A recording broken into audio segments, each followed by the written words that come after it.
Oh, dear. Oh, dear, dear, dear. What is it? A choir master from Reading chopped up his entire family with a meat cleaver. Oh, how awful. Oh, this normally mild-mannered man suddenly went berserk when he found out that his wife had been having a long-standing affair with the local vicar.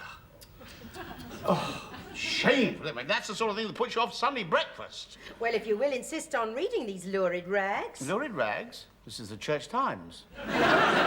What time are Malcolm and Beatty invited for lunch? 12:15, which usually means they won't be here till 1, and then Malcolm has to have a couple of sherries, and then Beatty has to go and freshen up. What time are you planning to eat? 3 o'clock. Oh, in that case, I'll have another piece of toast then. What are you doing with the jacket? Oh, the church are holding a jumble sale next week in aid of the homeless, so I thought we'd take a few things with us when we go today. But not that jacket. Well, you never wear it. But I mean, that's 100% wool. I mean, you can't give that away to this year's church jumble. I don't see why not. We bought it at last year's church jumble. Well, then, for heaven's sake, why haven't I worn it? Ah. Yes, I remember now. Sticks out a mile, doesn't it? The reason? Yeah, well, weren't you going to lengthen the sleeves? Yes, that was the agreement as soon as you could button it in the middle. Well, I can button it in the middle now. I mean, if there were a button to button it with, I'd show you. You showed me the last time you put it on. That's what happened to the button. Oh, yes, it dropped off, didn't it? No, it didn't drop. It pinged. Ping?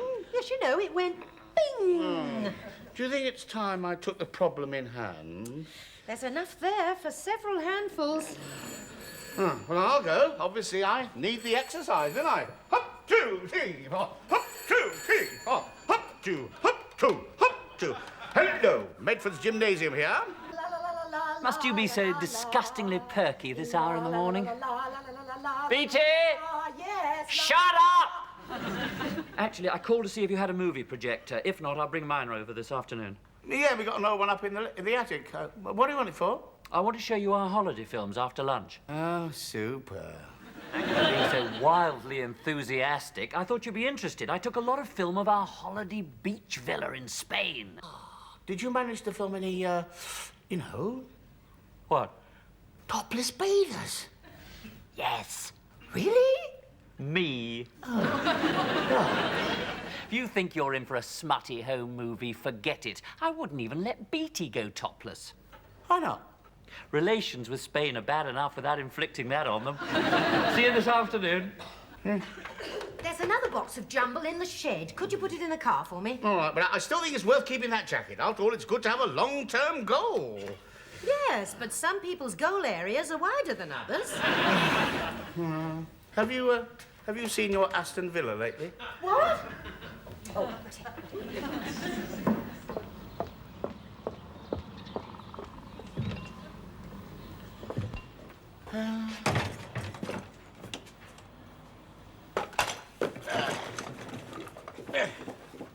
Morning. Morning.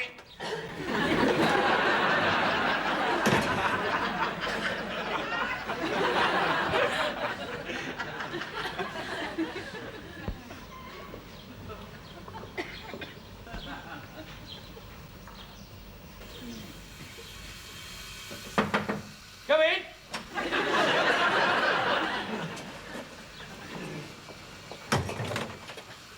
Sorry to interrupt, but if it's not a rude question, what the hell are you doing here?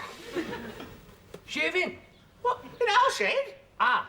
Well, I think perhaps I owe you an explanation. I think perhaps you do. Yes. Well, I would have said something straight off, see, but I'd only just woken up. I didn't sleep too well, I'm afraid. Oh, I'm terribly sorry to hear it. Most people find our shed most comfortable. Oh, it's a very nice shed.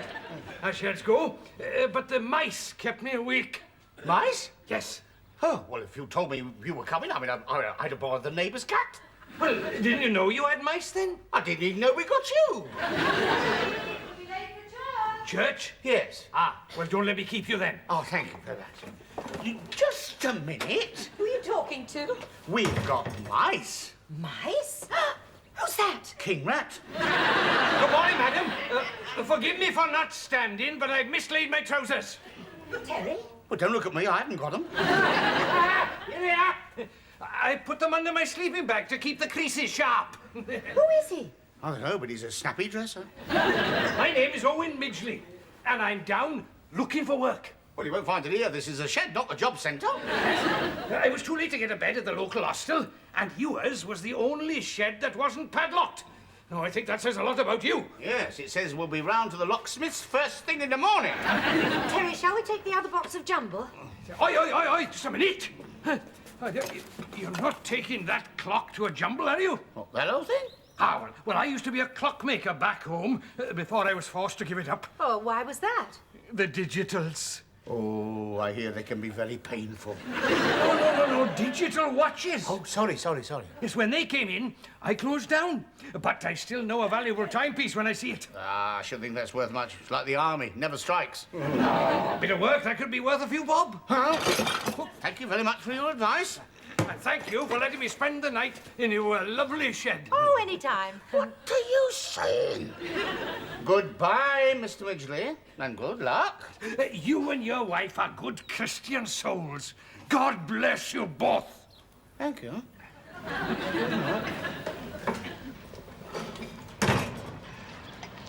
Oh, Terry. What? I feel very bad about throwing that poor man out of our shed, especially when we're giving jumble to the homeless. We know nothing about him. He could be a religious maniac or an axe murderer, even. What, a mild little man like that? That's what they said about that choir master from Reading. And crumbs. What is it? That chainsaw's in there. What? The one I borrowed to do the apple tree. What about it? Well, if there is something odd about him and he gets hold of the chainsaw, he might decide to, well, What? cut up rough. I'll feel safer if I get it out of there. You take this lot into the house and lock the back door till I get there.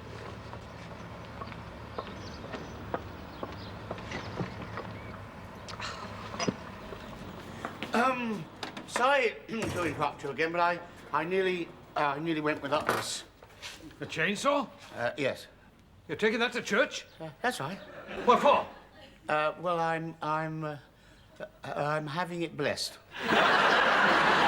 The chainsaw? Yeah, you see, we've got Death Watch Beetle in the back pews, and the vicar wants me to hack it out before the rest of the parish comes down with it. Just a minute! Will you need the axe as well?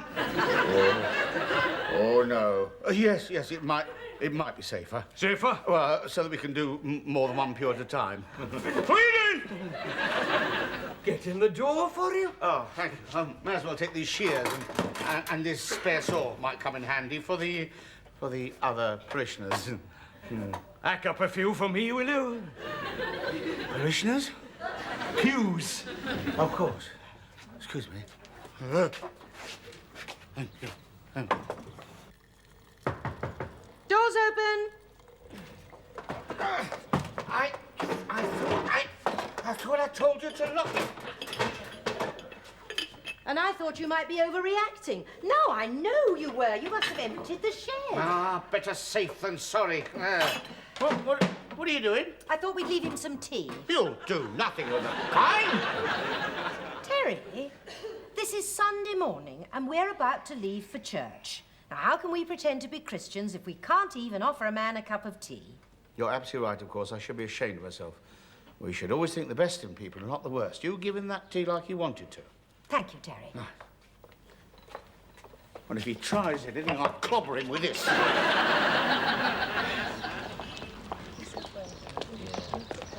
Hello, June. Super sermon, Vicar. Absolutely first class. Oh, thank you. Good morning. I always enjoy that bit about rendering unto Caesar the things that are Caesar's, but I was wondering, how would that apply to sheds? Chairs. Yeah, the garden sheds. We found a man sleeping in ours this morning and, well, I felt a bit bad about asking him to leave. What it boils down to, I mean, does the shed belong to Caesar or to him? And if it belongs to him, what right have we got to turf someone out of his shed? Ah, Mrs. Medford, will you be joining us for coffee in the vestry? I've saved 2 extra biscuits in the fragrant hope that you would. No, I'm afraid not, Miss Dingle. We've got friends coming for lunch. Yeah, just having a quick word with Austin about a man we found in our shed this morning. I think it'd be better if you didn't mention anything about Did you see a man in your shed? It's all right, Miss Dingle. Please don't alarm yourself. Oh, you poor thing. What did he do to you? Oh, he didn't do anything. I wonder if it's the same man I have in my shed. No, Miss Dingle. It's a totally different man. Now look what you've done. Sorry? I call him the lurker. Of course, he isn't there all the time, only when there's no one else around. You really mustn't worry about it, Miss Dingle. Oh, no, this is a totally different lurker. Oh, so yours lurks too, does he? No, Miss Dingle. Ours used to make watches. Oh, yes, mine watches too. That's all he does. Lurks and watches. I'm sure it's the same man. Miss Dingle, I think they may need help in the vestry. Help? Oh, yes. Well, it's no good going to the police. I had a nice young constable around, and he didn't believe a word I said. I think Austin meant with the coffee. Oh, yes, I gave him coffee and a nice chocolate biscuit, but he still didn't believe me. No, Miss Dingle, no. Our lurker isn't your lurker, so there's nothing to worry about. They are two totally different lurkers. But that only makes it worse. Why? It could mean they're breeding. It's a personal theory Miss Dingle has about, well, I'd rather not go into it now. They came from beyond the stars. Yes. I really don't think Terry and you'd want to hear about it at the moment. It's all in the book of Revelation. I have positive proof that Clement Attlee was a Martian. I always thought he looked a bit odd. Terry, please. Sorry. Miss Dingle, I think they may be looking for the milk jug. And more than that, Mr. Doyle, they're searching the universe for healthy young virgins. The Ladies' Coffee Committee, Miss Dingle, not the Martians. Oh, yes, of course. Oh, yes. But keep watching the skies. Oh, and get that lurker out of your shed as soon as you can. Oh, don't worry, Miss Dingle. As soon as I get back, I'll dangle a couple of young, healthy virgins in front of him. that should shift him. Sorry, Vicar. Thank you, Miss Dingle. Returning to the problem of the you-know-what in your shed, if he has no nefarious purpose... If he has what? If he is an honest but distressed person, it's entirely up to you whether you let him stay or not. But I should have thought he'd be much more comfortable off in one of the local hostels. Now, I better go and calm down, Miss Dingle. She really believes there's a Martian lurking in her shed. I'm afraid so. But at least it's not as bad as her last obsession. What was that? She was convinced she was the Empress Josephine. It was all dreadfully embarrassing. Oh, dear, why? She thought I was Napoleon.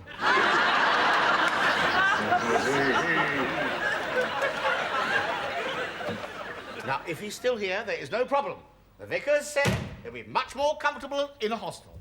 We have deliberated over the problem and consulted with the local clergy. So now we can give him a couple of quid and tell him to op it. With a clear conscience. I don't think that's quite what Austin meant.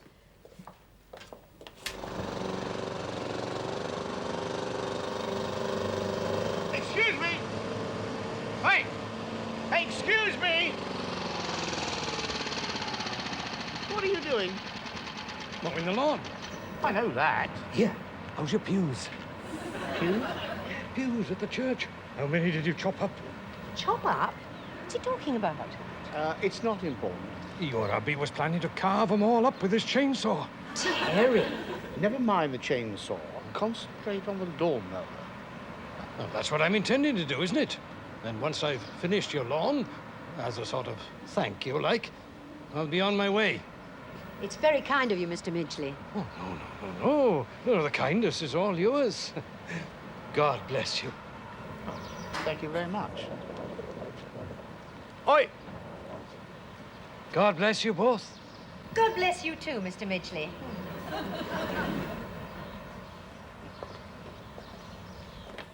Oh, dear. I wish he hadn't done that. Why? Well, how can we kick him out if he keeps doing things for us? Have you any notes? I put my last one in the church collection. Well, I've only got a couple of tenors. That'll do nicely. But what do you want it for? Well, we've got to give him something for mowing the lawn. No, we don't. He's only doing that for repaying us for sleeping in our shed. Yes, but we didn't know he was sleeping in the shed. No, if he had done, I wouldn't have let him. So he owes us nothing. That's right. Well, if he owes us nothing but he's mowing our lawn, then we owe him something for mowing it. No, we don't.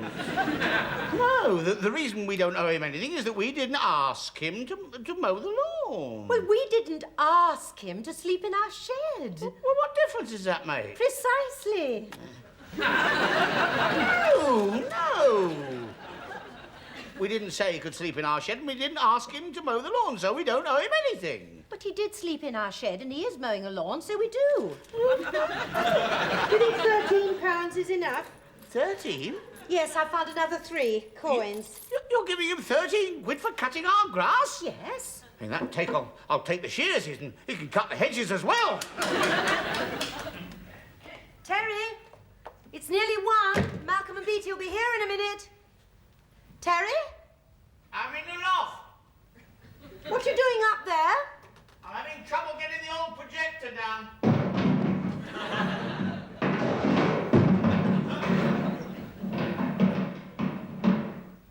Terry? It's down. What do you want the projector for? Hang on. Malcolm's bringing his holiday film round. But we haven't used that in years. It was in perfect working order. Till I dropped it. Oh, you've got the old screen out as well. Yes, I can't remember when I had it up last. I think it must have been about 3 years ago at that film show you gave at the Harvest Supper. Oh, something tells me it was Christmas. Why? I just found a piece of pudding with some holly stuck in it. Oh, look, Isle of Man, 1963. Wendy's first steps. Holiday in Malta. Why don't we look at these anymore? Basically because they're dead boring. Oh, no, they're not. I always used to take too much film in those days. Always of the kids as well. As soon as they burped, I whipped the camera out to capture the magic moment. You remember what we used to call you? What was that? Cecil B. de Medford. Hello? Is that Mr. Midgley? Mr. Midgley, I'd forgotten all about him. What can I do for you, Mr. Midgley? Well, I finished your edge, and I watered your lawn as well. Just in time, too. It's coming on to rain. Yes, it looked as if it was going to hiss down any minute. Perhaps Terry could give you a lift somewhere. And perhaps June has forgotten we have got guests coming? Oh, no. I wouldn't dream of troubling you. But I have just borrowed a couple of them empty plastic sacks to keep my sleeping bag dry tonight. Won't you be sleeping in one of the hostels? Oh, no, they'll all be full by now, see? Oh, but don't you worry. No, I'll be all right. Under a bush, in a park somewhere. Mr. Midgley, we can't let you sleep out in the open. Why not? It's very healthy for you. We always did it in the Boy Scouts. Terry, we have a warm, dry shed. Which is infested with mice. If one of them bit him and he went down with gangrene, I would never forgive myself. If we gave him that other £10, he could afford a bed for the night. Will you shut up? Excuse me. Excuse me for a moment. Help yourself. He's not getting another cent out of me. Terry. We have discharged our Christian duties to that man. How can you say that? We letteth him to lie down in our shed, and summereth not the roses, yea, verily. We rewarded him with 13 pieces of silver and 2 polythene bags. So I say unto thee now, it is easier for the camel to pass through an eye of the needle than for Mr. Midgley to spend another flipping night in our flaming shed.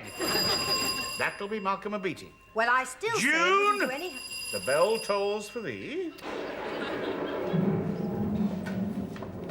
Mr. Midgley? No, there's no need to say anything, sir. No, I'll be on my way and trouble you no longer. Mr. Midgley. But I would just like to say that you've been more than generous to me in my misfortune. Mr. Midgley. Yes, God bless you, sir. Oh, I wish you'd stop saying that. God bless you. Mr. Midgley. Yes, sir. There's just one last thing I want to say to you. Yes, sir. Can you use another tenner? That was an absolutely first-class lunch. I must ask June how she gets her joint so splendidly tender. Oh, it isn't difficult, DPT. She doesn't overcook it, undercook it, or burn it. Beast. Here comes coffee. What are you moping about at the window for, Terry? Not still worrying about your little man, are you? Do you know, if you ask me, you kicked him out in the nick of time. We did not kick him out. We had a similar situation. There was an old boy visiting us. He asked to spend the night. Then he asked to spend another night, and after he'd sponged off us for nearly a week, I had to throw the old devil out into the street. Well, how did you meet someone like that in the first place? He's my father-in-law. You beat his father out into the street? Not single-handed. I had to help him. I must remember to invite you two round next time June's mother visits. Does she overstay her welcome? What welcome? Would you like your coffee in a cup or in your lap? In a cup, thank you.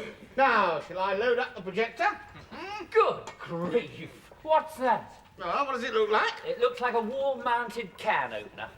Is it a long film, Malcolm? Oh, looks about average length to me. I knew this was going to be a horrible mistake. It was your rotten idea to bring your film round here, you know. Well, there's gratitude for you. I thought you'd like to see the villa.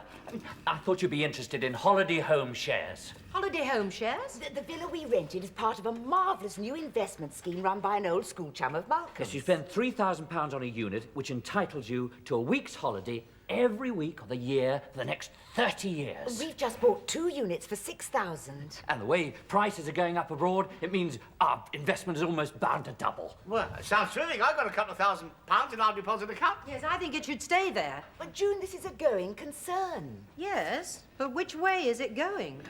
You wait till you see the villa. When J. Arthur Rank is ready. Right. Lights, camera, action.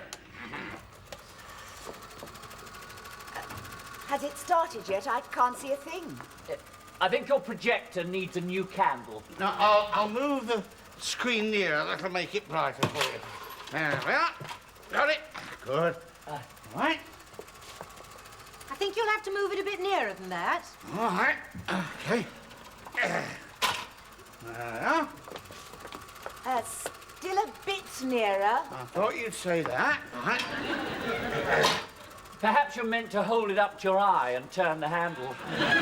Yes, I can definitely see something now. Yeah, which is more than I can. Well, crowd round like the rest of us. Yes. Yes, that's the villa. That's the view from the balcony. Oh, that's lovely. That's the living room. Oh, it doesn't look very big. Yeah, it's a damn sight bigger on my projector. What is it? Something's crawling round my ankles. Wait a minute. Oh! I'll get the curtains. Oh. Snakes! Snakes? Oh, Beatty. Don't be so pathetic, Beatty. It's not snakes, it's my film. Ah, it must have missed the take-up reel. Will you get my film out of that antiquated meat grinder? Well, it didn't look as if it was going to win in the Oscars anyway. Not like that. You'll ruin it. Hey! I'm sorry to interrupt, but Terry, you must look at this. Mid-19th century carriage clock with platform lever, expected to fetch 3,500, and there's the photograph. Here, that's just like the one in our shed. Yes. Be back in a minute. What about my film? Shove it What? into reverse. What's all that about a clock? It was in a pile of stuff left to us by Terry's Uncle Charlie. We didn't think it was worth anything until our little man in the shed pointed it out to us. Of course, it won't fetch nearly as much as this one. For a start, ours isn't working. It's like everything else in this house. The damn projector's packed up now. We were going to give that clock to a jumble sale, but Mr. Midgley stopped us. Yeah, you know why, don't you? The rotten little squirt wanted it for himself. What? He's gone and stitched it. He's taken it. That's what he's done. And to think I gave him an extra tenner. Oh, that was kind. Kind? It was moronic. Terry? What are you doing? I'm making sure he has somewhere warm and dry to sleep tonight. You're phoning up the local hostel. No, the local Nick.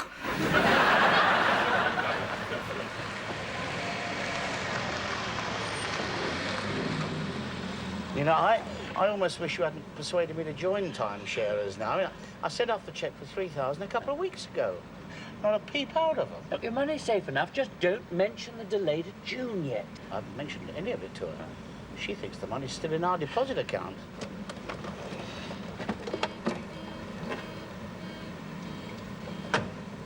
Very wise. Women are like rhubarb. Rhubarb? Best kept in the dark.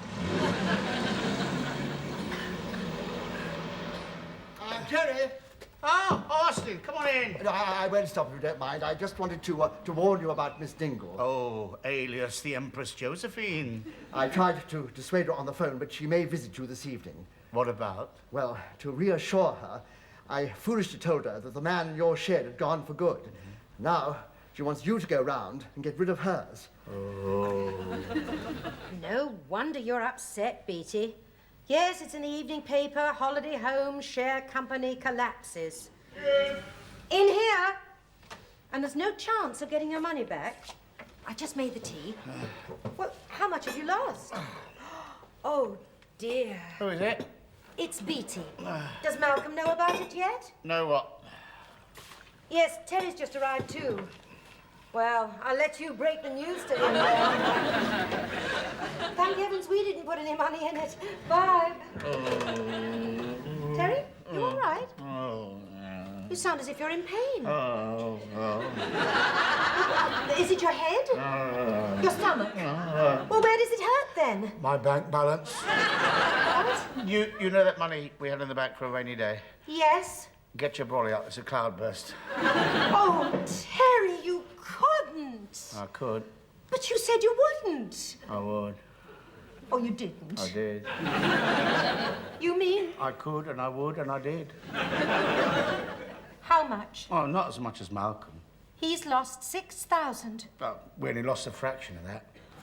How much of a fraction? Half. £3,000? I knew you'd be upset! Well, of course I'm upset. How could you do such a thing? I don't believe it. Neither do I, after you said you weren't interested. No, not that. I've just seen Midgley creeping back to our shed. What? Do you think he wants to sleep in it again? Sleep in it? I bet he's gonna nick it.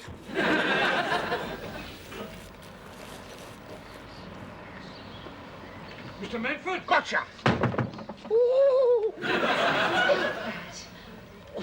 Mr. Midgley. Ah, caught me red-handed, haven't you? I'm afraid we have. Yes, I was hoping to get clear away before you saw me. I bet you were.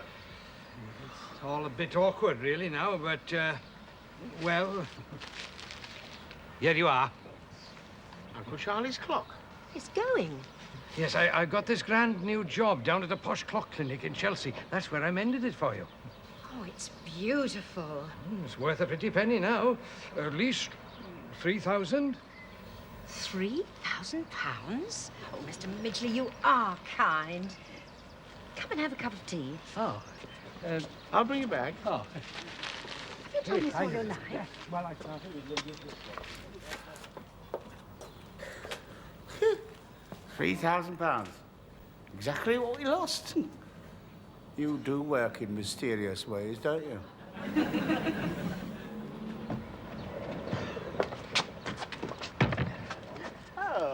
Miss Dingle, Austin said you might call by. I thought I'd never see you again. You've been gone so long. I've only been at work. Delayed by the Moscow snooze. No very pearly traffic.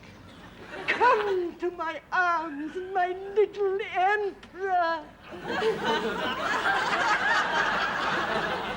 Oh, crikey. You see, June, they appreciate good workmanship, and they pay first-class wages and all. So it's more than your clock that's got a new lease of life, isn't it? What's the matter? You'll have to get rid of Miss Dingle. Why? Now she thinks I'm Napoleon. What shall I say to her? Not tonight, Josephine.